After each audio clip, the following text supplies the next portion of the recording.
Hello, today is July 7th, 2014. My name is Jason Ross, and today we're going to be conducting an interview with Dennis Small, the Ibero-American Chief for Executive Intelligence Review. We're going to be discussing some of the recent events that have occurred around Argentina, around the U.S. Supreme Court decision upholding the ruling that was in favor of the vulture funds of Argentina, and the overall context of the conflict between national sovereignty and control by international financial institutions, by the empire. So I'd like to start by asking Dennis if you could give us an overview of what's the lay of the land, what are the events that have taken place recently regarding this vulture fund versus national sovereignty conflict, and what's going on internationally, and to put Argentina in context. Well, there's a lot of activity going on the courts about this. In fact, today there's a meeting of the Argentine economics minister, Kicillof, with the special master named by Judge Grisa to supposedly negotiate an arrangement on this. But far more significant than that are the political developments on the international stage with regard to the Argentina fight, which is a much bigger fight than simply Argentina. Specifically, on Thursday, on July 3rd, there was an emergency meeting called of the foreign ministers of the Organization of American States to discuss the Argentina case and the implications of the debt rescheduling question that came up in that regard for the systemic situation of the global financial situation.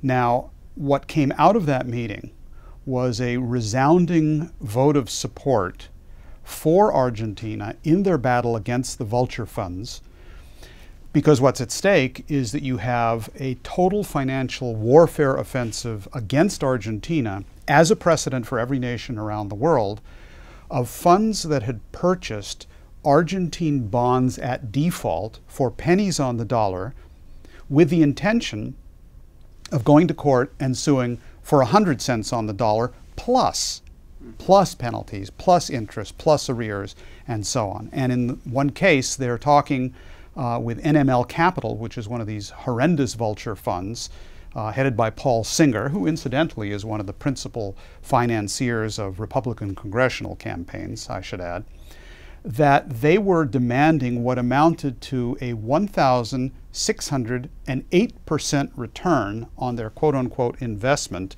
over a 5-6 year period. Now, Argentina has very rightly said, no way, this is not going to be done. Our people's development and their mere existence comes first. And they were inviting these so-called vulture funds into the debt renegotiation package which they had arranged back in 2005 with 93% of their creditors, in which a so-called haircut or write-down of the debt was agreed on of about 65% write-down to then pay off the new debt over time. And the argument at that time of the Argentine government of Nestor Kirchner was, you can't ask a cadaver to pay a debt. We have to grow before we can pay. Now, just today, literally one of these cases of on my way to the studio, I learned the following, which is that according to the United Nations Economic Commission on Latin America and the Caribbean, which is a major UN body on the economy of this region, that from the period of 2002 to 2010, in other words, under this debt renegotiation regimen where growth came first, Argentina achieved the highest rate of GNP growth of any country in the region over the last 50 years. They grew at 5.6% more or less. Now, this is GNP as a measure. It doesn't really measure the physical economy, but you get the idea. Without growth, you can't pay. And what was being demanded of them was the way you pay is with your corpse. And Argentina, unlike many other countries in Africa and elsewhere that had been subjected to the same type of treatment by the vulture funds, all under the control of the British Empire, Argentina said no. And what they got at the Organization of American States was a resounding vote of support from all of the members of the OAS, with two exceptions: the Obama government of the United States and Canada. Now, the icing on this vulture fund cake, as you were just mentioning, was that the Supreme Court of the United States just about a week or two ago had found in favor of the vulture funds. In other words, the imprimatur of the highest court of the land was given to genocide against a population in backing of a global speculative bubble which has reached astronomical proportions at this point. So this was an extremely important meeting because there was this kind of solidarity and support. It was also important because at the meeting, the Venezuelan delegation, led by Foreign Minister Jawa, had stated that they wanted to bring to this meeting the concept of the Drago Doctrine, which is a reference to a 1902 letter written by the then Argentine foreign minister in defense of Venezuela, which at the time was being blockaded and shelled by gunboats of Germany, Italy, and the United Kingdom in 1902 to collect the debt. And Drago wrote a letter which went down in history as the Drago Doctrine, which says sovereign debt of sovereign nations cannot be collected by force. And Drago himself, in that doctrine, referred to the great Alexander Hamilton as a precedent for these kinds of ideas. And he subsequently referred to his own doctrine as a kind of financial corollary of the Monroe Doctrine, written by John Quincy Adams, which stated, colonial powers such as Great Britain will not be allowed in the Americas.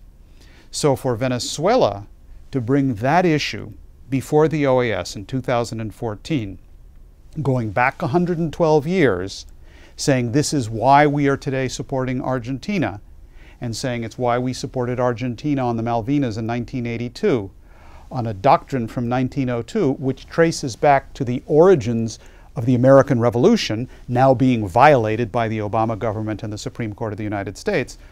What this brought into that OAS meeting, I think unbeknownst to many of those talking there, was the actual power of ideas, historically moving ideas which were moving current history today. But that concept of sovereign nations and that sovereign debt cannot be collected by force under conditions of a system which is blowing out is of extreme importance to the global situation today. Now, I would add, just by way of rounding out this picture of this rather extraordinary meeting, which I had the honor of being able to be present at and talk to many of the principals involved, very strong solidarity for Argentina. But solidarity is not enough. They are going to lose, and the world will lose, if this stays at the level of solidarity. Because what's necessary, and is a fuzzier idea among those countries and others, is what is the cause of this crisis that has led to this circumstance, which is not an Argentine issue, and how do you solve it? What is done? Because the cause of the problem is the blowout of the total transatlantic financial system. So the only way you are going to stop the vulture funds from preying on countries like Argentina, from implementing the British Empire's bail-in policy, is you have to kick over the chessboard entirely. You have to destroy the British Empire. The principal support of that is Obama in the United States right now. And you have to replace that with the kind of international financial system which Mr. LaRouche has been talking about repeatedly.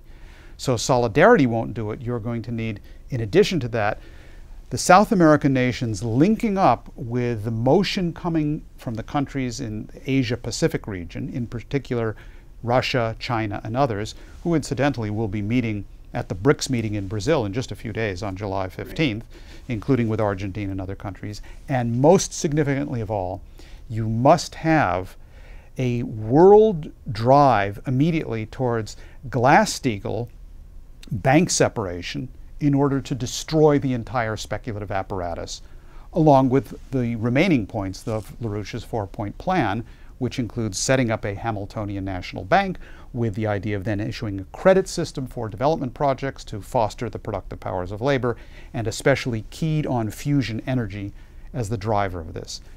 That issue of Glass-Steagall, interestingly enough, also was brought to the OAS meeting. And it was brought there in two ways.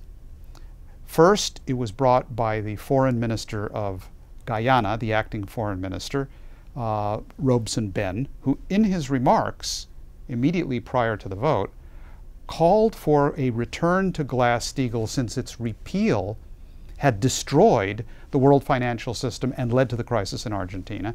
And he said, we South Americans must urge legislators, congressmen in the United States, to reinstate Glass-Steagall. That was one way it was brought there. The second way it was brought there was by the LaRouche movement, which outside the meeting had a banner rally where it said, LaRouche's 4 points, including Glass-Steagall, destroys vultures, which is true.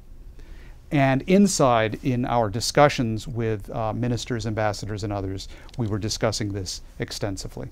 So you have the components of something that can work to completely wipe out the British Empire if this moves in the direction which LaRouche has specified.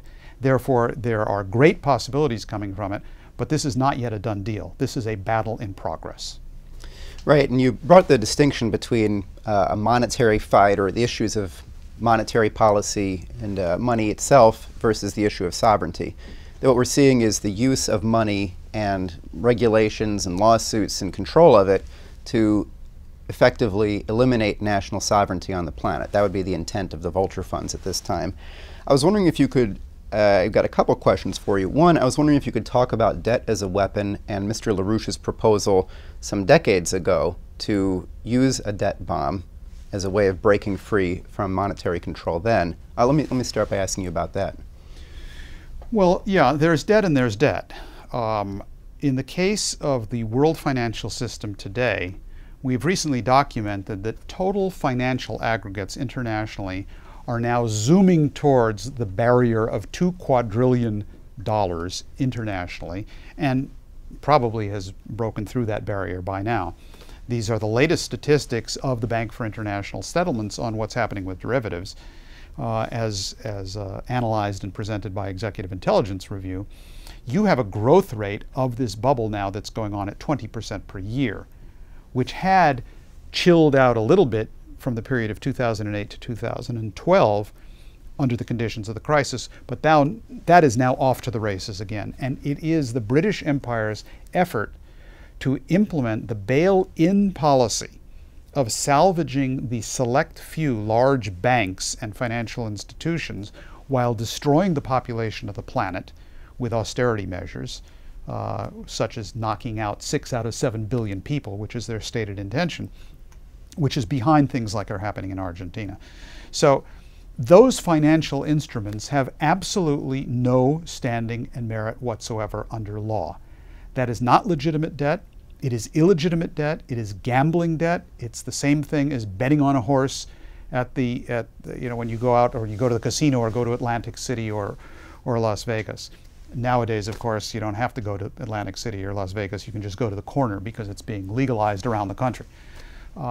That's not a legitimate debt. What Alexander Hamilton did with the debt, which was the legitimate debt of the United States government after the Revolutionary War, was to turn that into credit by assuming full responsibility for the debt which we had issued to be able to win that war. That's one thing, and that was absolutely the right thing to do. What has happened with the derivatives bubble and much of the sovereign debt of nations is that it has been paid and paid again and paid again and paid again through tricks and maneuvers of what we've come to describe as bankers' arithmetic. So all of that needs to be audited and then simply written off, the vast majority. So this is what Mr. LaRouche meant by the debt bomb back in 1982 when he proposed this as the way to kick over the chessboard at the time of the Malvinas War.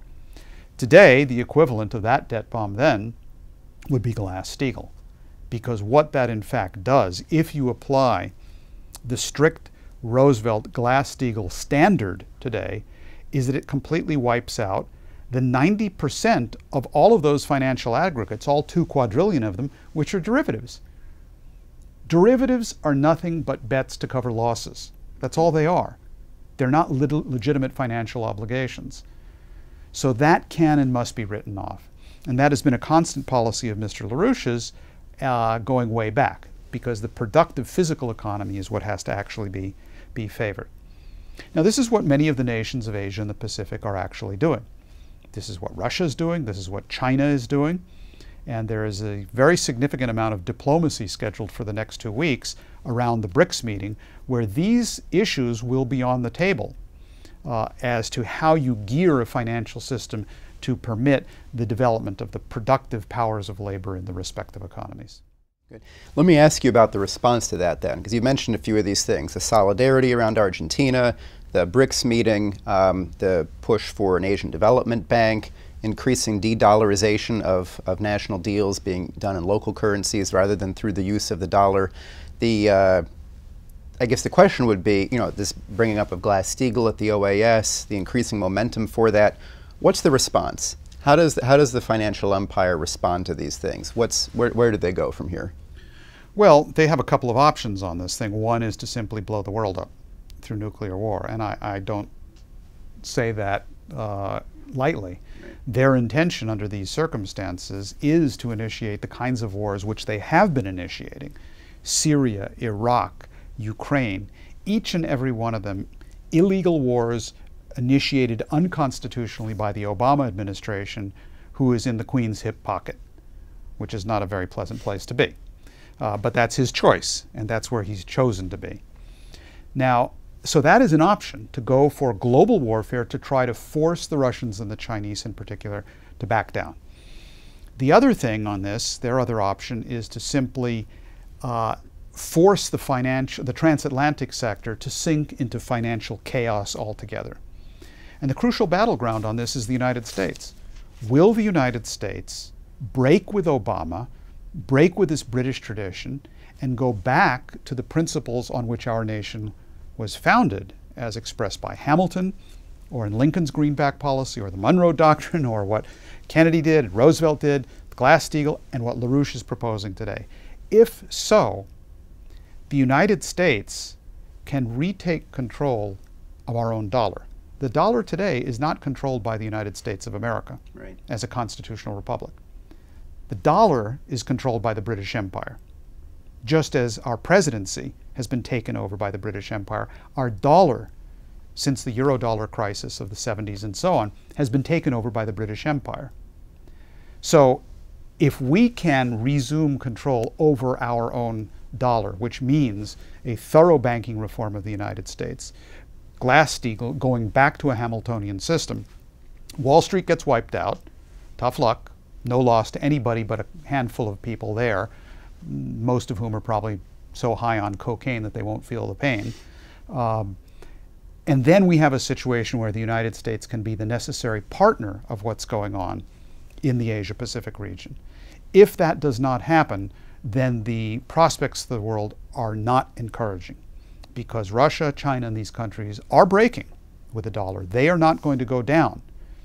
And if countries simply say no, those assets go up in smoke. But if that's all that happens, we're going to have chaos and war. It is our responsibility, particularly here in the United States, to make sure that we get our country back, that we get our currency back, and no better time to do it than in these couple of days around our Independence Day. A good time to celebrate our independence from the British once again.